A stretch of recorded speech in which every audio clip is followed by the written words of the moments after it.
ये बात उस सर्दी की रात की है जब ठंड इतनी ज्यादा थी कि रजाई में भी कंपंपी छूट रही थी। घर में बिजली चली गई थी और हीटर भी काम नहीं कर रहा था। मेरे पति जी बाहर शहर गए हुए थे काम से, तो घर में सिर्फ मैं और सासुर जी थे।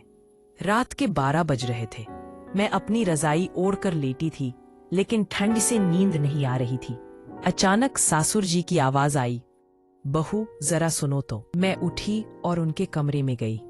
सासुर जी अपनी मोटी रजाई में दुबके बैठे थे, लेकिन चेहरा लाल था ठंड से। बोले, बहू ये ठंड तो मुझे मार डालेगी।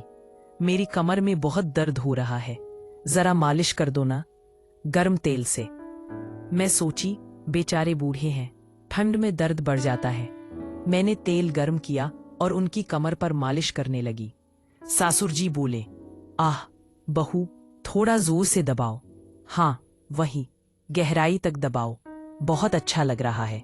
मैं मालिश कर रही थी और वो बार बार कह रहे थे, बहू तुम्हारे हाथ कितने गर्म हैं, मेरी ठंडक दूर हो रही है, थोड़ा और नीचे। हाँ वहीं दबाओ, अब गर्माहट फैल रही है पूरे में। ठंड इतनी थी कि मैंने भी अपनी रजाई उनके बिस्तर पर डाल दी ताकि दोनों को गर्माहट मिले। सासुर जी बोले, बहू तुम भी पास बैठो, अकेले ठंड लगेगी, आओ मेरी रजाई में घुस जाओ, एक साथ रहेंगे तो गर्माई ज्यादा बनेगी।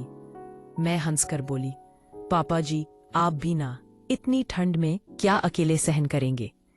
फिर हम दोनों एक ही रजाई में दुबक गए। सासुर जी ने कहा, बहू तुम्हारी सांसें कितनी गर्म हैं, मेरे कान पर लग रही हैं।